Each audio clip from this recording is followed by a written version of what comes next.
work for Clark Conservation District. I am joined tonight by my co-host, Ashley Smithers, who also works for Clark CD, Terry Coper from WSU Extension Small Acreage Program, and our main presenter, Lisa Schuchman from the Natural Resources Conservation Service. We will get to our main presentation soon, but we have some extra informational slides to go through first. Next slide.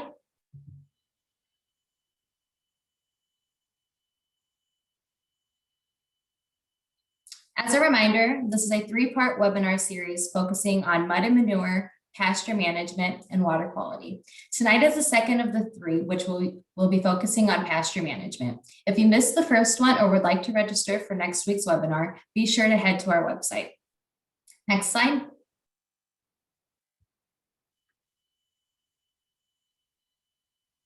Clark Conservation District is a non-regulatory agency that works with residents of Clark County, providing technical assistance to encourage good stewardship of our environment. We put on several workshops and webinars like this one. To check out some of our past webinars, learn about upcoming webinars, or to sign up for our newsletter, head to our website. Next slide.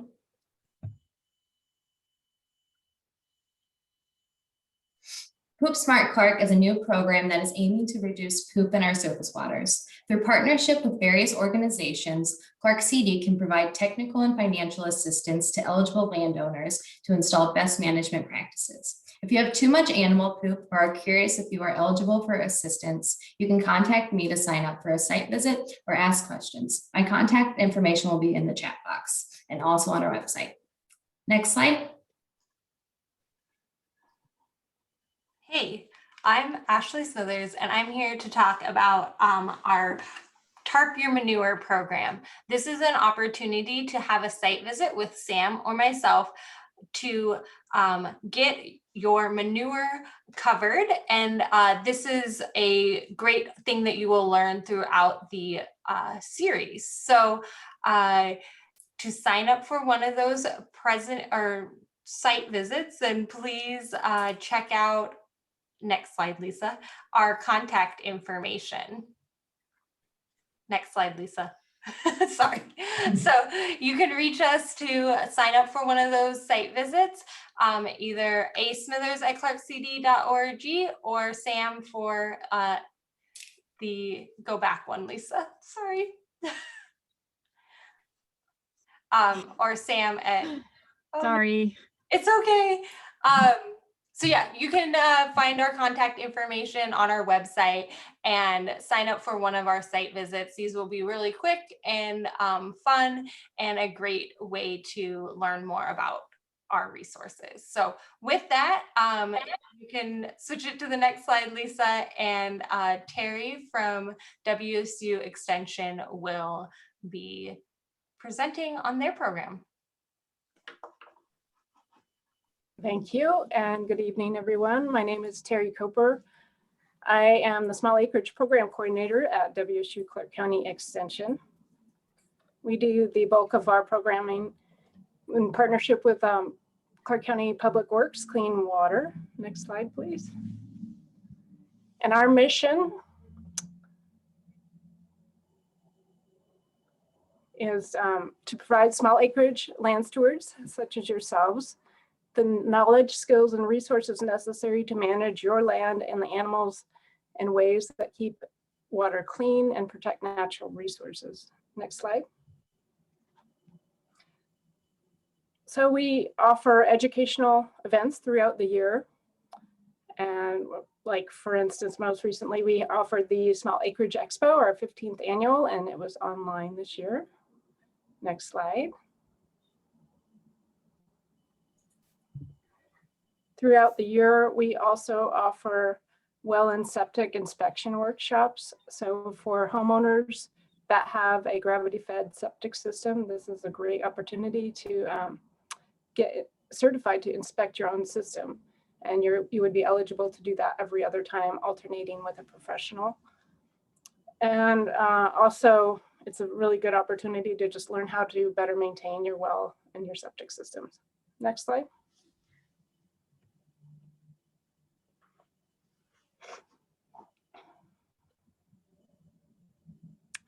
So we offer a couple of class series throughout the year. One is called Living on the Land, and this is a generally 10-week class series offered starting in September, and it meets once a week in the evenings.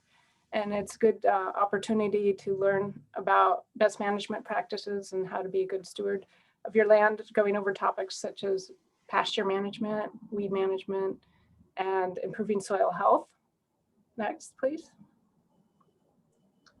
We also offer another class series, starts in January. It's called Ag Entrepreneurship and Business Planning.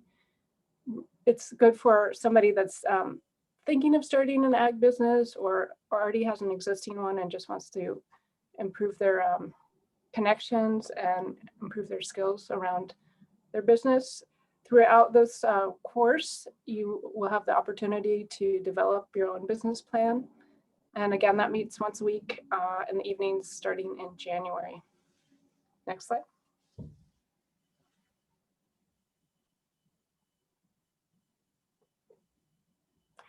So third Saturday in September is the harvest celebration.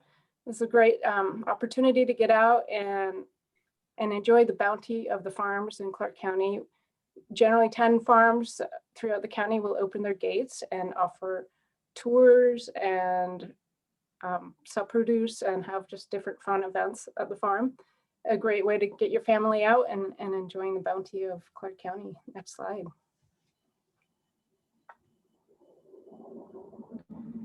So if you think you're doing a good job with land stewardship and you'd like to take part in our recognition program, our land stewardship recognition program, let me know.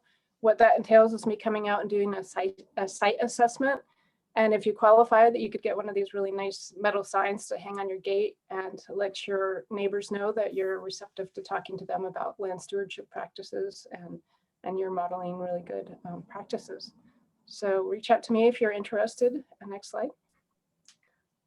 And if you'd like to find out about any of our upcoming educational events or have any questions for me, we do have a listserv that I'm happy to add you to.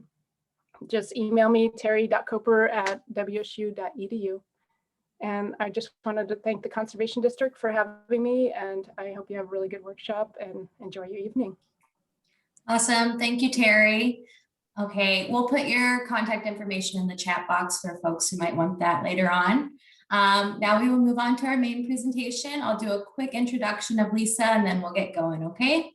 So Lisa Schuchman is in year 10 of service as a resource conservationist for the USDA Natural Resource Conservation Service in Southwest Washington. She assists forest landowners and farmers in developing and adopting conservation practices that improve farming operations and protect natural resources on their lands. Before joining with NRCS, she was the resource specialist for the Clark Conservation District, where she assisted farmers with conservation farm planning in Clark County. She has a bachelor's of science in both animal sciences and forest resources from the University of Georgia, with an emphasis on wildlife and livestock management. Lisa enjoys helping farmers realize that farming and land management goals go hand in hand with natural resource conservation. Lisa is a really great resource, and we are really excited she agreed to present this evening. I also wanted to note that about halfway through Lisa's presentation, we will have time for questions before moving on to the next segment of her presentation. So please put any questions you have in the Q&A box. With that, Lisa, you can go ahead and take it away. Thank you so much, Sam and Ashley. I think I have a little bit of a delay on my presentation, so I apologize for that. I'm trying to work with it, and we'll just bear with it and get through it the best we can. So I'm with the NRCS, the Natural Resource Conservation Service. It's a non-regulatory agency within the USDA that offers technical and financial assistance to farm and forest landowners for natural resource conservation on their farming operations. Back in the day, we were originally started out as the Soil Conservation Service. So you might have heard reference to Soil Conservation Service. We're now NRCS. As Sam mentioned, I've been working for the agency for 10 years in Southwest Washington on a wide range of land uses, from forestry to pastures to croplands. And my focus is livestock management.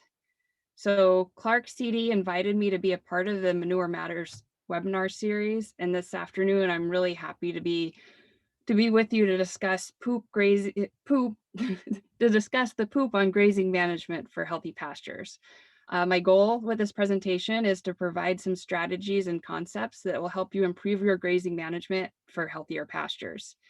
The topics that I'm going to cover are about managing pastures. You have not so much about pasture innovations. I get a lot of questions about, the first thing out of the box when they, want help with pastures is, oh, I need to replant.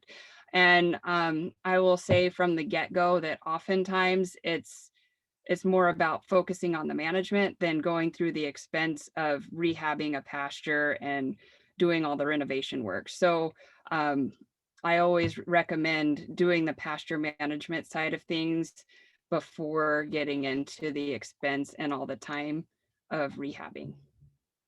So with that, what are the benefits of having a healthy pasture? First off, healthy pastures are going to provide more forage, which means reduced feed costs. You're buying less hay, storing that hay, moving it around and feeding all that hay, because you've got pasture out there that's producing all that healthy grass and forage already. Healthy pastures are also made of plants with good, strong root systems and a full leaf cover that stabilize and protect the soils, preventing soil erosion, dust, and mud. Healthy pastures also act as a filter for nutrients. The plants utilize the nutrients from manure and fertilizers and the runoff from surrounding areas. Healthy pastures are also able to absorb rainfall because healthy pastures have healthy soil that are porous and able to soak up water instead of it ponding and running off from the surface. Healthy pastures also have vibrant plants that functions as a good source of carbon sequestration. And healthy pastures provide a safe place for animals to exercise. They usually have pretty good footing. There's no ruts or mud, low dust, limited amount of weeds, and plenty of forage, and even reduced parasite loading. When pastures are healthy, they're not contributing to non-point source pollution to the waterways, which is the runoff from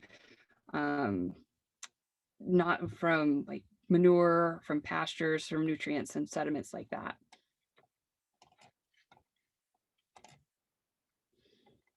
When we talk about healthy pastures, we're talking about healthy soils and plants that make up the pastures. Pasture plants often include grasses, but they also include other herbaceous plants that we call forbs, and this could be clovers, different kinds of trefoils, and other non-grass soft-stemmed species.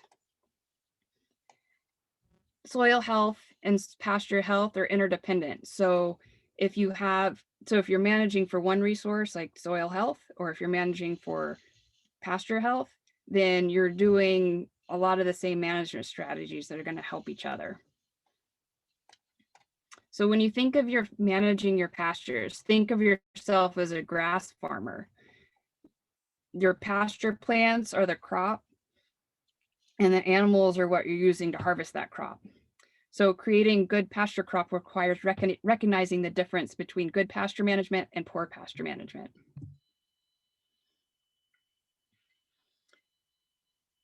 As mentioned, pasture plant health is influenced by pasture management, and some signs of poor pasture management activities that degrade pasture health include fields that are grazed year-round, fields that are one large field.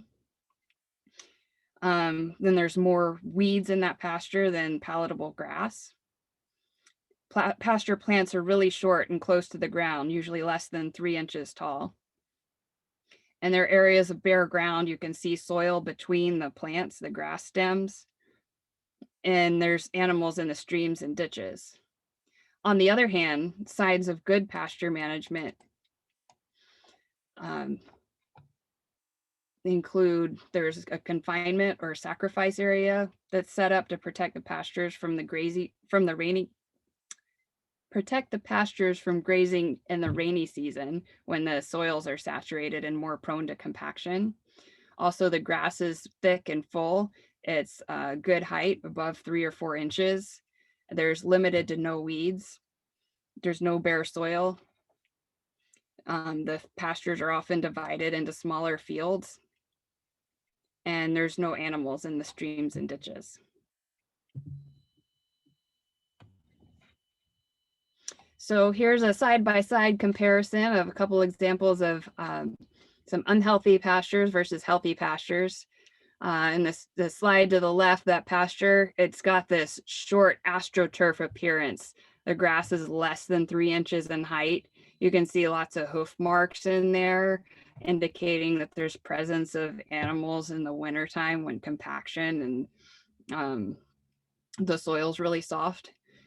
And you compare that to the other field on the right, with the cows out grazing, the grass is a good 6 to 8 inches high. It's summertime. There's no bare soils. You don't see really any weeds out there. The grass is nice and full and thick.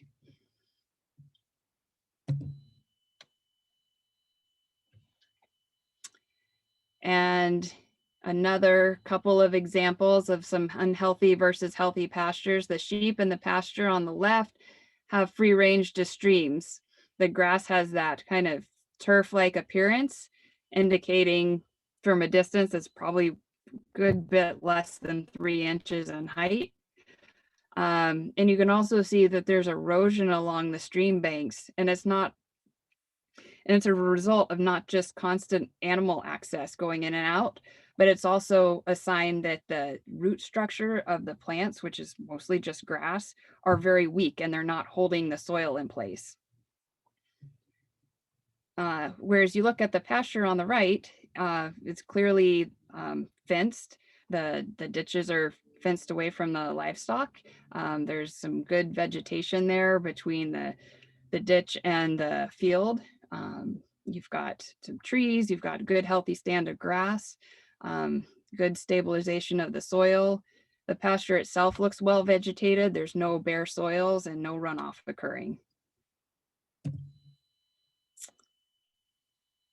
So if pastures are showing signs of poor pasture management, there's a number of strategies or management practices that you can do to adopt and improve your pastures. And I'm going to start hitting on some of those now.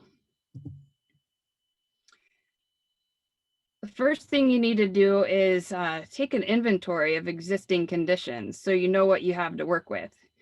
Take a look at your fences. What condition are they in? Are they functioning? Are they keeping the animals in or out of areas as they were designed? Think about, are those little calves or goats, sheep, are they getting through areas? Are horses reaching over or under the fence? Are their fences leaning? Are there weaknesses in the posts? And also look about the gate placements. Are they in areas that make sense? Do you often find yourself walking a lot further than you want to, or going under a fence somewhere because you wish you had put a gate in there? Or it'd be helpful if there was a gate here. Also, take a look at the pasture condition. What is the general condition of the pasture plants? Is there lots of leafy material? Is it full, green? Is it vibrant? And what's the height? I know I keep hitting on the height of the grass. Is it less than 3 inches? And I'll get into that in a little bit as well. Are there lots of bare areas with no grass? Are there areas where it looks pretty sparse? Are there areas where the animals congregate, or are there trails worn everywhere, or different places on the fence lines, at the water troughs? Are there some areas where there are certain grass species that are taller than the rest? Are there more weeds than grass? It's also really important, as you're kind of taking inventory, taking stock of what you have, to know your soil types. Is your pasture soil well drained, or is it a soil that holds on to water longer? Knowing what your soil characteristics are really going to impact some of your management decisions. And Web Soil Survey is an online soil evaluation tool that is run through the USDA. And you can get site-specific information for your specific area. So you go online and you put in your address and it zooms into your area, and then you can draw a boundary around your property and get all kinds of wonderful soil information. And then if you just type in Web Soil Survey, it'll come right up and walk you through the process. But if you need any help with it, myself or Sam or Ashley at the Conservation District can also help you with it. But it's a really wonderful inventory tool to get you started on what your soils are. And not only is it good to know about soil characteristics, it's also good to know what the nutrient availability is in the soils in your pastures. When you soil test, you'll know what nutrients are lacking and what's needed, and also get a really good idea of soil pH. So what kind of lime amounts you might need to apply, and we'll get into that a little bit more later as well. And then the last thing you want to think about is how much space is available for your livestock, for growing grass, for pastures. You can think about, okay, well, I've got 5 acres, but an acre and a half is taken up with barn and my house and my yard. So, and probably from that, maybe 3 acres of it is actually fenced in pasture. So you start kind of going, okay, well, I've got 5-acre lot, but I've really only got 3 acres of pasture, which is totally fine. But you just kind of have to work with what do you have specifically in terms of grass available for grazing. So one of the first strategies it's recommended, especially in Western Washington, is to rest your tired pastures with sacrifice or confinement areas. And a sacrifice area is a small portion of ground that is sacrificed or taken out of forage or pasture production for the benefit of the remaining pasture. And again, in Western Washington, these sacrifice areas are most readily used in the rainy season when soils are saturated and the grass growth is minimal. And that's like a key component to your pasture management system. So you have a place to rest those pastures. So when you're thinking about creating a sacrifice or a confinement area, you'll want to select a location that is convenient to your barn, your shed, or your feeding area, and convenient for chores too. It should be in a dry, it should also be dry and allow the animals enough room to move around. And I'll get into sizing here in a minute. You'll also probably want to utilize some kind of footing materials, which we'll also get into in a minute. And it'll also deal with runoff and run on to help keep that area dry.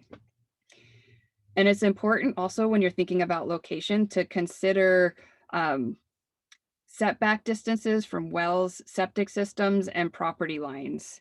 Kind of a good rule of thumb is to keep animals at least 100 feet away from wells.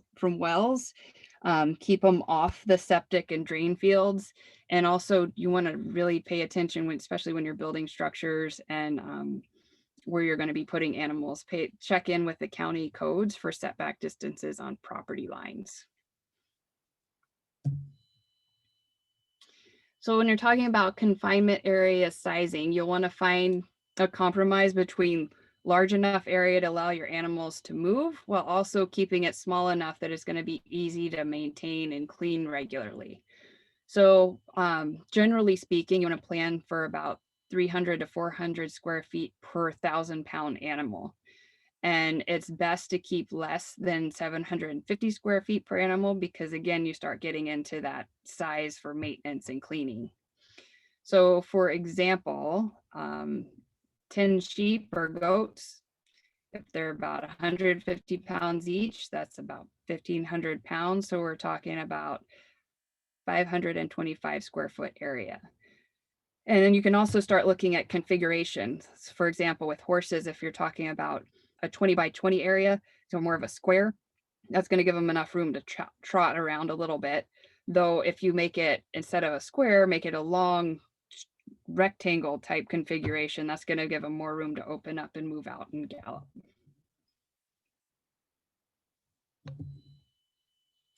So a bit about confinement area footing.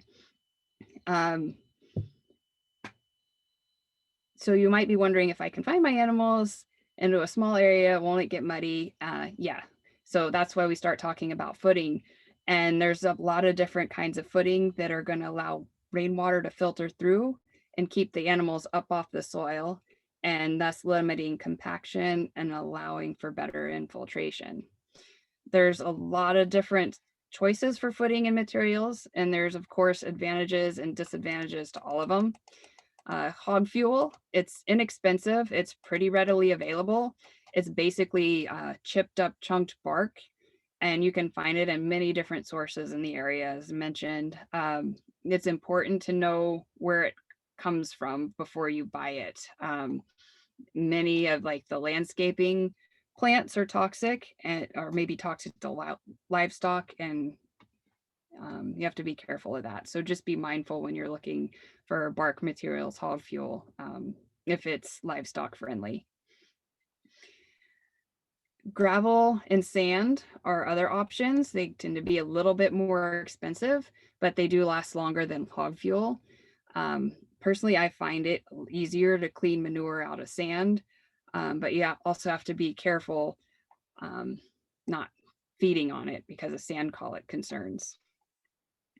Geotextile fabric on its own isn't a really great footing material, but it is something you can put down as a barrier beneath another footing material, and it creates that barrier between the soil, and it allows the water to filter through, but it stops the soil from creeping up into your rock or sand or gravel into your footing.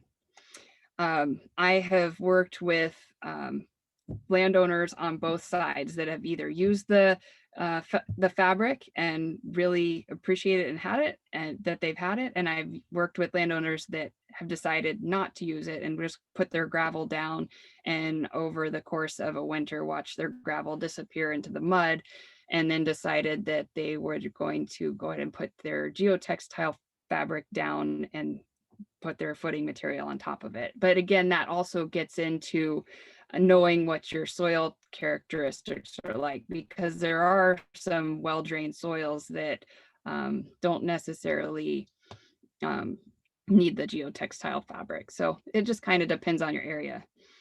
And then there's also another mud control system that's coming more and more popular, that's out on the market that I'm seeing more of. And there's different forms of the mud control grid systems. There's quite a few different trade names out there. But the principle is very similar in that they provide this, it's like a hard composite material. It's a grid system with cells, and it's designed to keep heavy traffic up off the soil and hold the footing material in place, while at the same time all providing that still permeable surface. So here is a breakdown of kind of a comparison and pros and cons of the different footing types. It's important to note again that they all have their pros and cons and different degrees of longevity and maintenance requirements. Gravel and sand are most often used with the geotextile or road fabric. I've also heard, so the one thing that's not on here with gravel, I've heard of farmers using crushed concrete as a footing surface.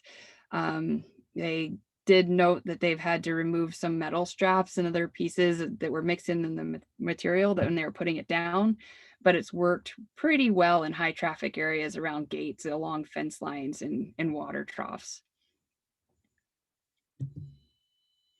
So here are some examples of different types of footings as applied. There's hog fuel, there's sand and gravel. And again, it's important to note that there's different maintenance requirements to maintain the longevity of these different footing types. So down on the left, this is the grid system with the gravel. I don't know how well you can see it, but it's kind of showing through.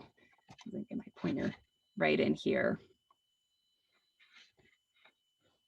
And then this particular landowner with the sand, gravel, and fabric, she liked the idea of the fabric, the geotextile fabric, and the gravel, but she was really concerned about her horses not having a opportunity to roll in the sand, so she went ahead and put sand on top of her gravel, and the horses are very happy and very spoiled.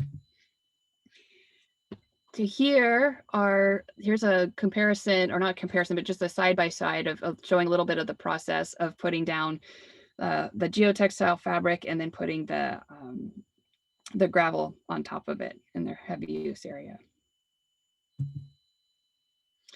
So after you've built these confinement areas, you'll want to protect them, plus any of the other heavy use areas. And you want to protect them from runoff and run on, since there's no vegetation there to help slow the water down. And here in Washington, we have a lot of water.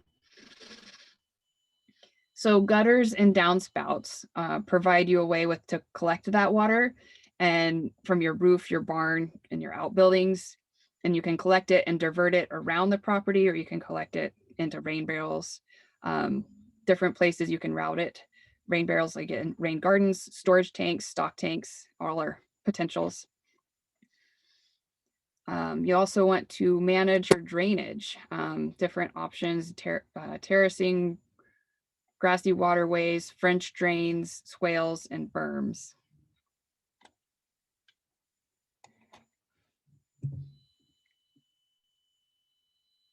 So here is an example, kind of a diagram layout of French drain system, your gutters, your downspouts, where the water's going.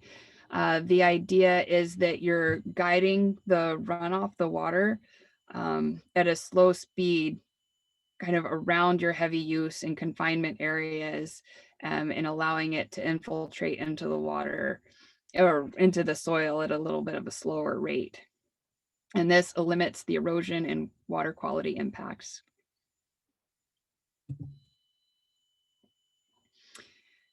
Another way to protect heavy use and confinement areas is with buffer strips between your sacrifice areas. Buffer strips with trees and grass can help limit the amount of rainwater running onto and out of your paddocks. It can also keep animals separated from each other, and thus reducing wear and tear on your fences, and also keeping bad interactions to a minimum.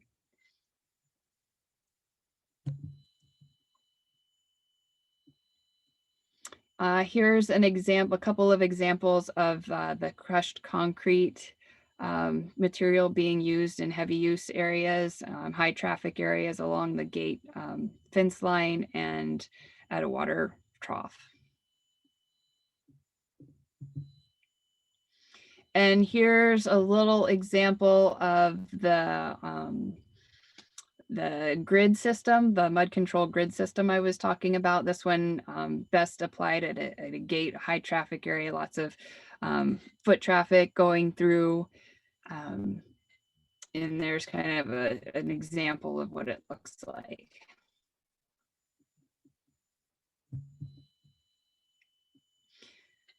It's important, no matter what footing material you select, that you regularly clean your paddocks. Manure is an organic material, and it will eventually turn into mud when it mixes with rainwater.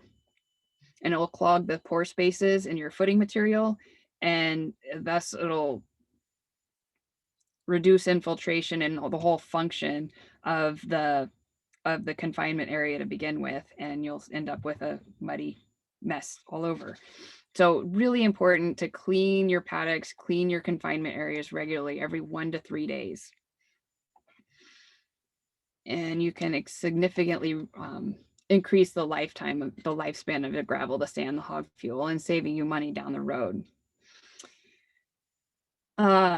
So when you're talking about picking up and moving your manure from your confinement areas, that gets into the presentation that what happened last week with Elaine Blickley regarding manure storage. And I would encourage you to revisit that presentation. If you weren't part of it, then go back and check it out. That recording is posted online, and learn more about what to do with that manure once you've collected and stored it. All right, and now is my pause for questions. Awesome. Thank you, Lisa. Yeah, if you guys have any questions, go ahead and put those into the Q&A chat box. We do have couple questions. So the first one I have for you, Lisa, is I have a portion of my pasture that's low and stays wet longer than the other areas. When the horses have been out on it, their hooves have made it super lumpy, and now the area is really difficult to mow. Is there an easy way to smooth that area out so my mower doesn't vibrate apart when I try to mow? I would look at doing kind of a light harrowing, kind of drag that area out a little bit using if you don't have an implement like a harrow, consider renting one, or looking at maybe using, and I'll talk about harrowing here in a little bit too, but maybe not necessarily a light harrowing, but maybe doing a little bit more of a heavy harrowing where you're actually scratching up the soil and softening and evening it out a little bit more, and then overseeding or overplanting that area.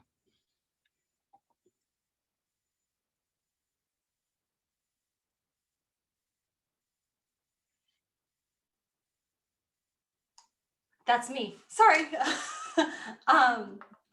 So somebody said that they have two very easy keepers, and I'm sorry, I don't know how to say this, and Delician and a draft cross. Last year they started to get a bit of a crusty neck, and I removed the access to the grass and keep them in a dry lot. Can I safely let them graze for an hour in the evening, say like 7 to 8, and after building them up that time, I hesitate to use grazing muzzles in case they get caught. So I think this person's just asking about like an animal that's grazing a lot and how you can kind of deal with them. Yeah, I am very familiar with that scenario. I too have a very easy keeper.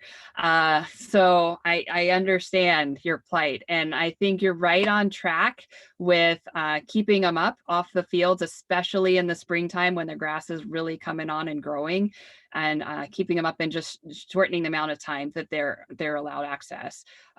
As the summer rolls on and the grass starts to slow down and its flush of growth, you can expand and give them a little more longer time on the fields. But I think you're absolutely on track with keeping them confined as long as you can, and then giving them maybe an hour or two in the evenings. Good call.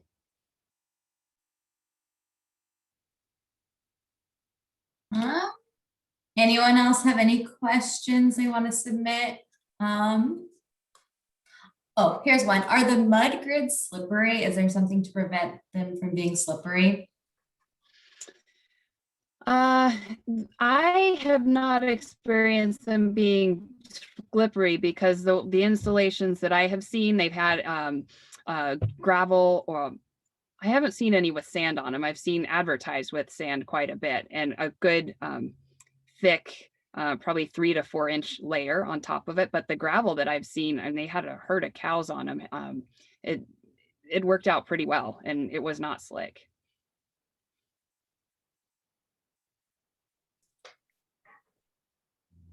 Awesome. Okay. I think that's about all. Maybe we keep going with the presentation. Oh, they keep popping in. Okay, I have 2 goats on about a 1/4 acre of fenced pasture. They don't really prefer grass, and I would like to know better browse for them. Any suggestions? Oh, okay. Goats are not my area of expertise, so I might have to follow up with you on that one. If you please do leave your information in the chat box, I would be happy to give you a little more information specifically about goats.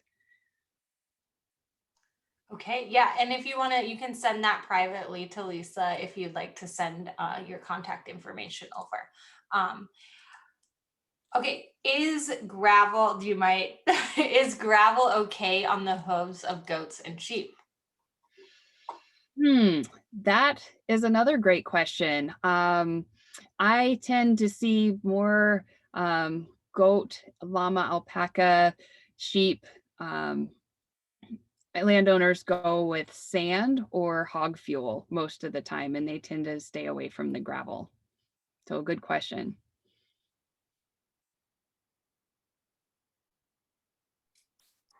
Okay.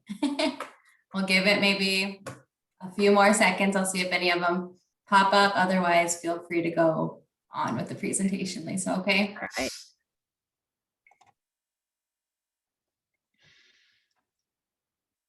All right, so we talked about quite a bit about sacrifice areas, confinement areas, and how important they are for protecting your pastures. And another strategy for improving pasture health is to implement a rotational grazing system. Rotational grazing is all about managing livestock to manage the plant growth. And this practice or this activity can improve and maintain the health of the plants. The adage that you might have heard, what you see above ground is reflected of what is below, is really true. The amount of above ground leaf material indicates the health and the size of the roots below ground. And we've already kind of touched on how important roots are in terms of holding the soil together.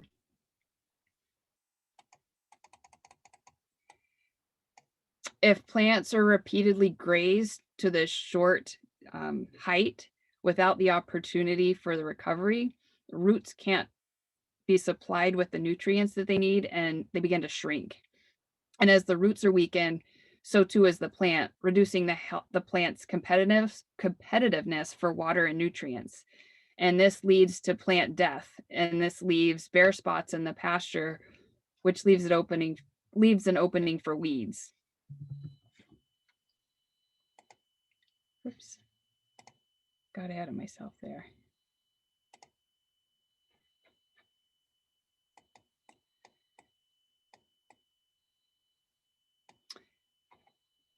So rotational grazing also reduces erosion because you've got that healthy plant root system that's better able to hold the soil in place. And this can also improve and maintain water quality because you're keeping that soil in place, you're reducing erosion, which keeps the sediment out of the streams from runoff and improving water quality. And it can also maintain the quantity and the quality of the forage for livestock because healthier plants means healthier forage for your animals to eat. So as part of your inventory, you might have found areas in your pasture where the animals had grazed the grass closer to the ground than other areas, so your field looks really uneven. In large pastures, animals selectively graze where they're going to eat. They're going to eat all that nice, lush, tender grass down to the ground and leave that less palatable grass. I kind of think of it as eating all the pizza and chocolate grass before you eat the broccoli grass. So eventually their grass is going to be overgrazed in that overgrazed area is going to die out and becomes bare ground with an increase of that erosion and runoff potential and for those weeds to grow. And in my eyes, that area isn't producing quality forage and that's money wasted essentially. And I will just give a little fun fact here. When I was taking some of these pictures, I was standing out in the field with my horse and I discovered that my big, bold, brave, and mellow, easygoing eventing horse is deathly afraid of measuring tapes.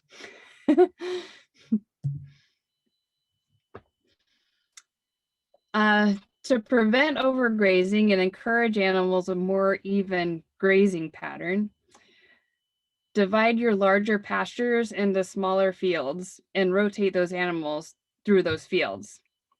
So you think about with rotational grazing, turn out for grazing on a field when the high grass height is 6 to 8 inches, and then take them off when it gets down to that 3-inch height. And having multiple fields, again, dividing up that large field into smaller fields is going to allow flexibility and time for each field to regrow. Growing conditions determine the length of the time necessary for the grass to regrow. So I know a lot of folks I work with, when we first start talking about rotational grazing, they're like, okay, I'm going to move them in 3 days. I'm going to move them in 2 days. And I said, really, it's really tough to say. that it's going to be that 3 days or 2 days, because it just depends on what the growing conditions are like. So really what you need to do is pay attention to what your grass height is looking like. And so growing conditions determine the length or the time necessary for the grass to grow.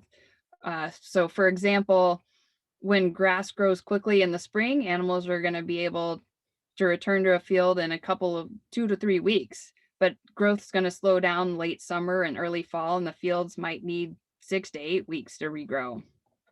And that's when sacrifice areas and those heavy use or those confinement areas come into play, because when the grass stops growing altogether, sometimes it goes dormant when it's really hot out in the summer. And then again, of course, in the wintertime, you have that confinement area that you can put your animals on when the grass is not growing and getting to that 6-inch height again. So I'm going to show you a couple different design layout ideas to just get you thinking about setup and layout. This particular one is kind of a radial or wagon wheel configuration where the barn and the confinement area are already in a central location. And by leaving the gates open and shut in different configurations, your animals are always going to have access to water. In this setup, care needs to be taken to make sure that the corners of the pastures are grazed or mowed during the grazing cycle. And you could also consider, for better utilization of each of these pastures, you could further subdivide them with temporary electric fence to increase the density or intensity of your grazing. If you have a shelter and your water facilities that already exist, you'll have to think more about working with what you have. But if you haven't got your animals yet or built your facilities, you have a lot more flexibility. But the take-home message is to remember that the main idea is you have an area where you can confine your animals so you can control when they're grazing and where they're grazing.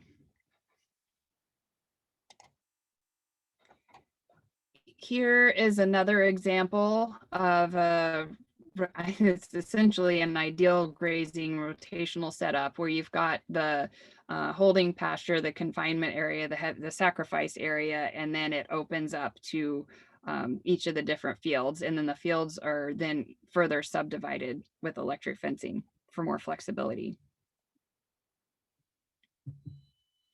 So here is an example of an intensified or rapid grazing system. I've seen this quite a bit on dairy operations. And the idea here is that you've got, I've also heard this called mob grazing. So you take the herd and you're putting them in this very small field for a short amount of time, and then you're moving them to the next section of field and next section of field. This is a really labor intensive, well, I'd say really labor. This is more labor intensive type of grazing where you, like I said, you have to keep an eye on how fast the pasture is being grazed down and then moving again. This could be, I mean, this is a 1 day or less. Moving the herd and moving the fences too, because these are all temporary fences between each pasture. So you have to take the fence down and move the herd. And again, the key here is grazing it down to that grass height. It's not necessarily a day. You're watching how fast that grass is either trampled down or eaten down.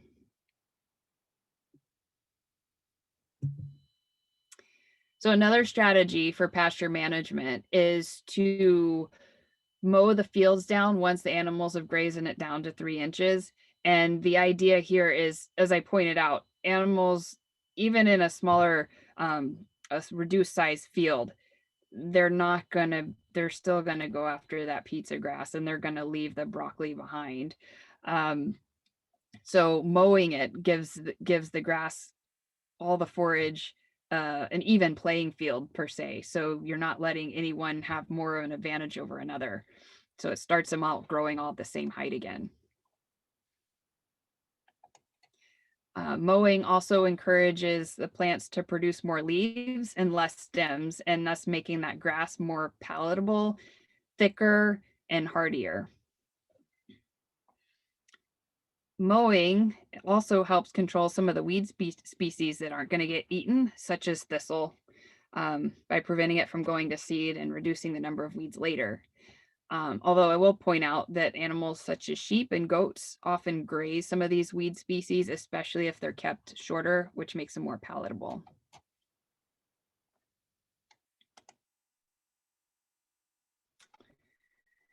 Another strategy to take care of your pastures is harrowing or dragging your pasture after grazing to help break up the manure and more evenly distribute the nutrients in the manure. Breaking up the piles also helps those piles from smothering the grass where it's been deposited. Dispersing the manure also helps control parasites and pests. Pest insects such as flies who prefer fresh manure to lay their eggs. Breaking apart the manure exposes fly and parasite larvae to the sunlight, which dries it out and kills them. There's different types of harrows. Harrows with teeth or tines that can be adjusted to tear up the ground more aggressively, which might be useful in doing an overseeding, or as the question was asked about managing the hoof marks and the imprints in the pasture. Also, other things that we use, a piece of chain link fence weighted down with concrete blocks. It makes a pretty simple and inexpensive harrow that does the job. Also, using an old section of metal bed spring, a metal gate, or a similar type item.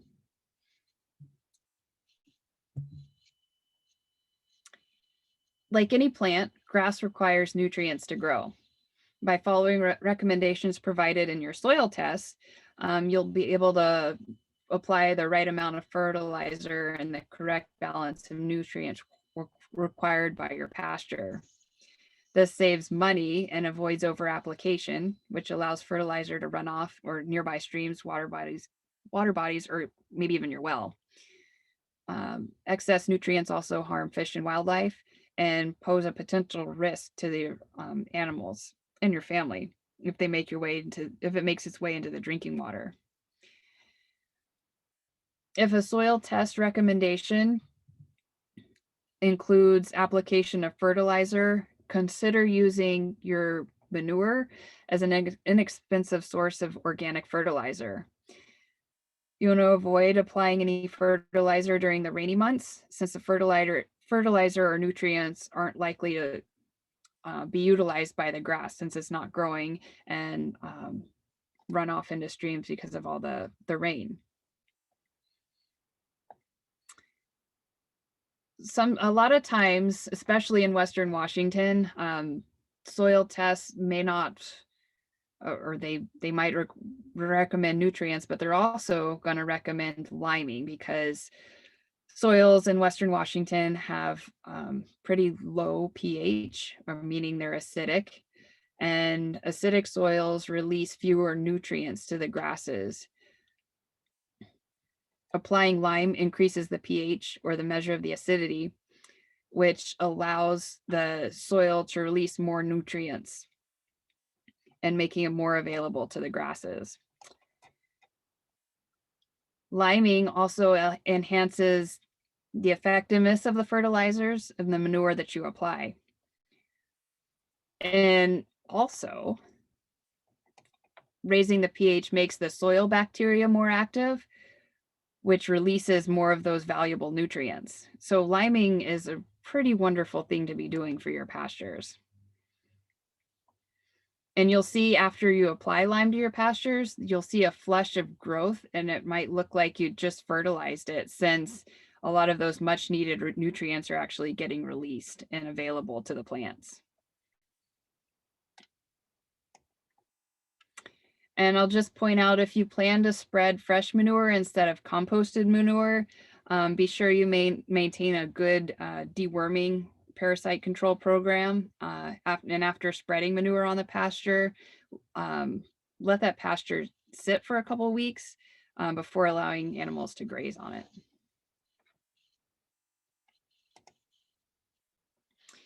All right, and just to kind of bring everything together that we talked about on pasture management, I've kind of summarized the pasture management calendar. So in the January, February, March timeframe, you want to confine your animals to those confinement or sacrifice areas in the winter turnouts to keep them off the wet pastures to protect those soils and grasses. You want to pick up the manure 1 to 3 days from those confinement areas and keep it in a stored, covered manure area. And now's the time to take soil samples to determine what fertilizers and what application rates you might need. So April, May, June, did it go? No, there it goes. The April, May, June timeframe. So getting into spring, once your soils begin to dry out, you're going to start thinking about your rotational grazing system and start thinking about that before you actually start putting your animals out. So you have a plan of where they're going to go and where you're going to move them to. Also check out your fence lines and repair as necessary. And this is the time where you can apply about 1/3 of the recommended annual fertilizer recommendations, mid to late spring and again in the early summer. And you have to pay attention to your soils and make sure that they're not too wet to be putting equipment out there. And this is also once you start turning animals out and grazing, you can start doing the mowing and harrowing the pastures after you move them onto a new pasture. This is also the time you want to start monitoring your grass heights and moving your animals when the average grass height reaches 3 to 4 inches. July, August, and September, you're going to continue to mow and harrow the pastures every time you move the animals to a new field. And then this is also when you need to really start watching what your pastures are doing, because this is a time when your grass is going to start slowing down and you may not have a pasture that's return to that 6 to 8 inch height. So you might have to use that confinement area to keep your animals off it.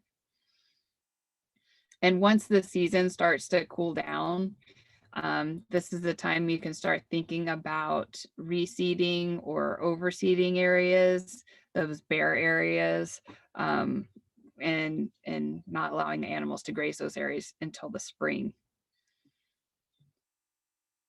You can also apply lime and additional fertilizer as indicated by your soil test, so that that can be done, and also start monitoring those pastures when it starts getting into the fall rains and watching the soil moisture levels. October, November, December, that's when everything starts getting pretty wet and the grass growth has slowed way down. Then that's the time for confinement. And collecting the manure and storing it for the next season.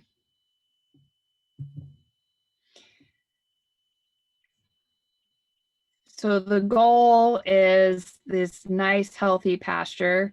Healthy, properly managed pastures produce better quality and greater quantities of forage for your animals. It lengthens the grazing season, producing healthier animals and reducing costs.